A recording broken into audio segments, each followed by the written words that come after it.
因為今日咧就有啲特別喎，佢哋咧兩位主講者 Anissa 同 Jaden 咧，佢哋會夾埋咗一個咧聯合嘅演講啊，所以大家可以一陣咧細心咁欣賞佢哋10分鐘嘅時間啦。咁呢個時間，首先咧我都各自咧介紹咗佢哋兩位先。Anissa 咧佢嘅家庭背景咧有爸爸媽媽啦，同埋有一個細佬，另外咧仲有一隻7歲大嘅狗啊，佢叫做肥狗啊。點解咧？就因為咧佢隻狗嘅重量咧去到20 kg 噶啦。咁佢個背景裏面嘅咧，佢喺英國畢業之後咧就成為 auditor 啦，即係我嘅行家。不過之後咧，而家就做緊燈具女神啦。佢個業餘嘅興趣咧就係做瑜伽啦、打麻雀啦、潛水啦，同埋一個探索新嘅事物喎。另外咧，大家可以留意下咧，原來佢有一個不為人知嘅事啊。原來咧，佢廚房裏邊咧有一個好特別嘅角色啊。佢就係飾演一個恐怖嘅分子啊。即係話咧，佢成日咧都差啲燒咗佢屋企嘅廚房啊。咁大家都可以留意下啦。咁所以佢應該玩 Switch 嘅時候咧，佢嗰個 Overcooked 應該好叻嘅。咁另外有一個咧特別都要講下啦，佢而家咧好幸福嘅 Anissa 咧，佢有一個脾氣好好嘅男朋友啊。咁另外介紹完 Anissa 之後咧，我就介紹埋 Jaden 啦。Jaden 家庭背景咧，佢有爸爸媽媽啦，一個家姐啦，同埋一個結婚嘅太太啊。另外啦，佢有兩隻貓女，分別就叫做冧豬啦，同埋肉鬆啊。咁另外啦，仲有一條手工就叫做南瓜。佢正宗雙子座啦，就 MBTI 就係 INTJ，而九型人格咧就係6號仔喎。而佢嘅人類圖就係顯示生產者63人，生命係數係4啊。咁大家明唔明講咩咧？唔緊要㗎，唔明嘅話咧，私底下問佢業務探訪嘅話咧，佢會詳細同你講解一下㗎。咁 Jaden 本身咧就從事廣告行業啊，有20年以上嘅經驗啦。10年前咧就自己創業啦，後來啦轉型到呢個健康嘅產業啊。為人實幹嘅佢咧，大家都知啦，佢説話咧好精準、好直接啊。而佢嘅平時嘅愛好咧就係睇書啦，同埋研究呢個營養心理學㗎。喺呢個時候咧，我都想大家啦，係時候喐喐你哋嘅手指啦，喺聊天室打 A 同埋 J 啊，去支持兩位今日嘅演講者 Anissa 同埋 Jaden 兩位，時間交俾大家啦。唔該晒主席嘅介紹啊！我哋今日嘅主題就係將森林同埋陽光搬到室內喎。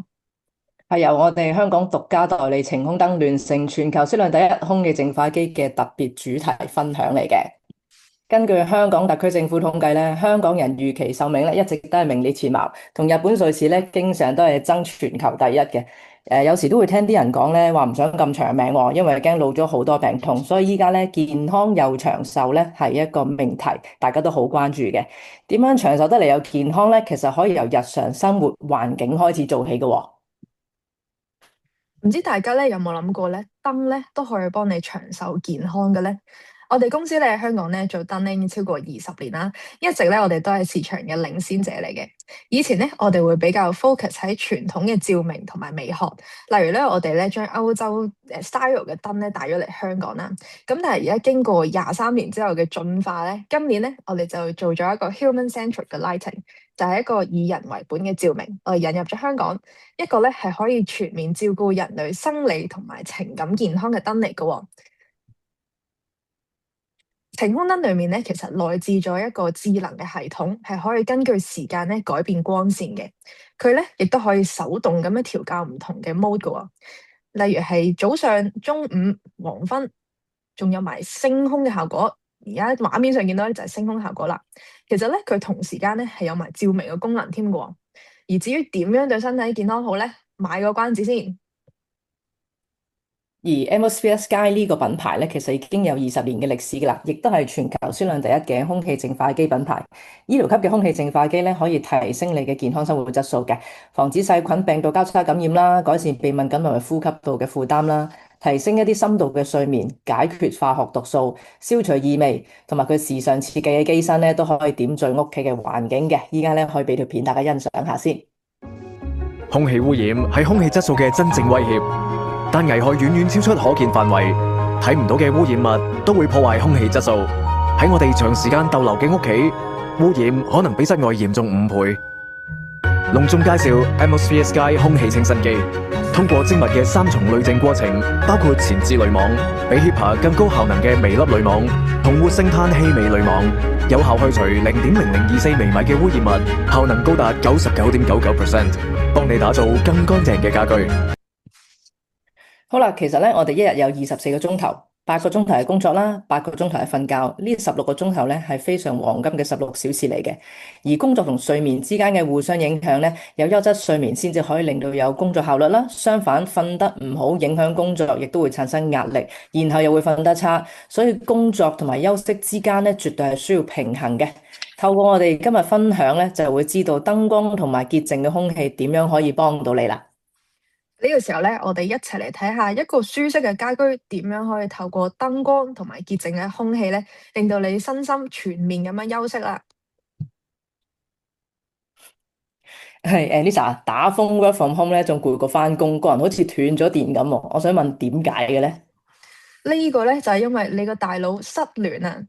大腦咧其實咧係靠光線咧去分泌皮質醇同埋褪黑素。你睇下而家出邊黑麻麻咁樣，日頭咧大腦咧就冇咗日出日落做 reference，個生理時鐘自然就亂晒啦，所以咧你就越瞓越攰啦。咁點算啊？開燈都冇用喎。呢個時候咧就要用智能調節光線嘅晴空燈啦。佢裏面嘅 AI 咧模擬咗太陽嘅色溫，咁個腦咧就會日頭咧就會分泌翻皮質醇，令到你精神啲；夜晚咧分泌翻個褪黑素，就好似咧喺屋企咧裝咗個人造嘅太陽咁樣喎。咁就算打風每日照，你嘅生理時鐘照樣都會行得好準噶。呢一頁咧，大家咧就可以見到咧晴空燈可以安裝喺啲咩地方啦。我哋嘅晴空燈咧係有埋防水嘅功能嘅，咁所以咧你可以裝喺浴室啦，可以一邊浸浴咧一邊享受陽光，亦都可以裝喺玄關咧，一入門口咧好似隻小狗咁樣咧，佢一入門口咧都係可以即刻 enjoy 到呢個陽光嘅。仲有咧一啲好 common 嘅 area，譬如係一啲地下室呢啲真係冇窗嘅地方咧，同埋一啲可能 yoga gym 嘅地方咧都可以裝到嘅。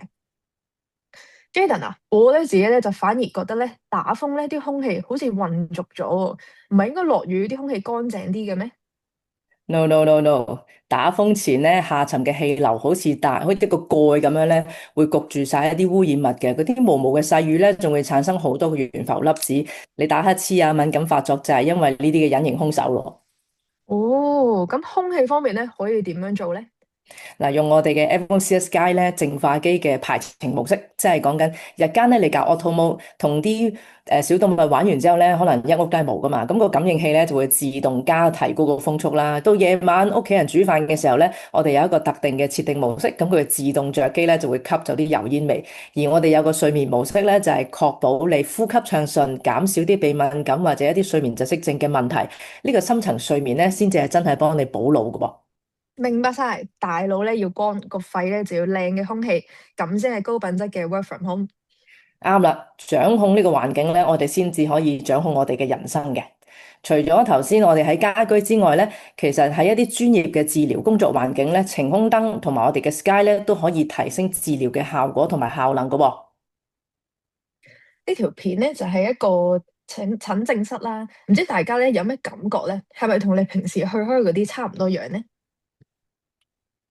其實咧係可以提升到身心情緒健康同埋治療效果咧。大腦最需要就係兩樣嘢，兩樣天然嘅嘢，就係光線同埋潔淨嘅空氣啦。大家有冇覺得呢條片咧即刻覺得咧所有個感覺係唔同晒咧？而家呢度咧，大家畫面見到上面嘅相片咧，就會係一啲真係喺醫學用嘅地方嘅片嚟嘅。咁譬如有一啲光療室啦，大家頭嗰兩個相片咧就會見到光療室啦。咁其實咧佢真係咧用一啲醫療用嘅燈啦，咁樣就照住個patient 咧就會坐喺下面咁樣嘅。亦都有啲醫院嘅等候區啦，同埋甚至咧其實咧佢係做到一個光合作用嘅。喺青山醫院嘅石奇峰醫生咧就指出，太陽咧陽光啊，其實咧係可以促進大腦分泌一個血清素去穩定個情緒嘅。2024年嘅一個研究咧係話，針對咗佢研究咗858位咧抑鬱症患者，咁咧照光療咧最快咧4個星期咧就會見效，佢嘅病情緩解率咧係由23% 大幅提升到40%嘅喎。所以咧，如果當眼睛咧吸收到一啲高色溫嘅光線，個信號咧就會直接傳咗去大腦上面嘅視差上核同埋杏仁核，咁咧就喚醒咗你嘅快樂神經噶喎。所以每日曬多啲太陽，或者用咧10000 lux 嘅醫療級光療機咧，光療燈，咁就係咧最直接嘅健康投資啦。除咗光線之外咧，呼吸嘅空氣更加會直接影響到大腦噶喎。係啦，我哋咧依家睇下相片就會見到啦。其實我哋部 Sky 咧都會用喺好多醫療相關嘅地方嘅，譬如話港怡盈康嘅外科中心啦，仲有就係聖德肋撒醫院，即係我哋平時稱呼嘅法國醫院啦，仲有荃灣港安醫院都有擺放到我哋嘅空氣清新機嘅喎。好啦，喺呢個 Natural Sustainability 同埋 The Lancet 嘅呢啲頂尖期刊指出咧，PM2.5咧會係穿過血腦屏障，引致到大腦發炎。研究顯示啊，長期吸入污濁嘅空氣咧，焦慮症風險會增加12%，抑鬱症咧會增加17%咁多嘅喎。中大深圳張鵬教授嘅團隊研究更加係震驚國際啊！中國嘅空氣改善之後咧，4年內避免咗45,000宗嘅自殺事件。喺歐洲環境署咧，亦都指出污染物每下降10立方微米咧，居民因為情緒障礙求生嘅比例咧都有顯著嘅下降嘅。而每年全球都有670萬人咧係死於空氣污染。只要改善咗空氣質素咧，喺24到48小時內，血管嘅功能咧都會開始修復，血壓咧都會改善。1至2年內咧，中風同埋冠心病咧更加可以低至1成半至到2成嘅喎。係咪冇諗過燈光同埋空氣對身體咁大影響呢？所以咧，打造優質嘅光照同埋極致乾淨嘅空氣環境咧，就係對全家人精神同埋身體最無價嘅健康保障啦。好啦，我哋今日需要嘅引薦咧，就係我哋要好嘅引薦，就係重視優質家居生活嘅人士、室內設計師同埋建築師。理想嘅引薦咧，就係醫院、診所；而夢想嘅引薦咧，就係小型地產發展商。今日咧，我哋嘅分享就去到呢度啦，多謝各位。多謝各位。哇，唔該晒兩位嘅分享啊！我想問下兩位，你哋係咪都會有會員嘅見證俾你哋咧？有啊。係啊。好啦，咁呢個時間交翻你 Anissa 你去主持翻咧。哦，好啊。咁我哋係一個你嘅環節咧，見證係邊個就會啊？係會員嘅見證啦。咁個我見證咧就會係 Leo，唔該 Leo。係，咁之前就介紹咗一個內地嘅設計師俾 Anissa 啦，咁咧而家去睇咗佢晴空燈之後咧，佢都十分嘅感興趣。咁而家佢就係同最後係介紹咗呢個嘉華發展商啊，係嘉華集團咧，就係同佢已經喺度傾緊嘅啦。咁咧而家佢晴空燈喺香港之前有赤柱啊，同埋其他醫療診所咧都係用緊嘅啦。所以大家有設計師咧就可以介紹翻俾 Anissa。好，唔該晒 Leo。咁去到阿 Jayden 嘅見證啊，係咪 Renee 咧？唔該 Renee。好，大家好。咁我就買咗一部空氣機俾媽媽同埋我自己啦。咁首先咧，我就冇咗一個夜晚敏感瞓覺鼻敏感而有鼻鼾嘅狀況啦。先唔好講話空氣好唔好，瞓覺好嘅話已經情緒好，甚至我容易發脾氣啦嘛，係咪先？咁但係買咗俾媽媽咧，就係因為我媽後中係佛教嚟嘅，咁啊喺屋企會裝香啦。就算而家嗰啲新型嗰啲香係無煙嘅香都好咧，其實全屋企都有啲煙嘅粒射見唔到嘅。咁買咗 Jayden 嘅空氣清新機之後咧，裝咗香，終於冇咗啲確喉嘅問題。咁仲最緊要咧就係換個濾網嘅時候係黑黃色咧，我阿媽就終於肯同我講就物有所值啦。咁啊，分享到呢度。唔該晒，唔該晒你嘅見證啊！咁我時間咧交翻俾主席啊。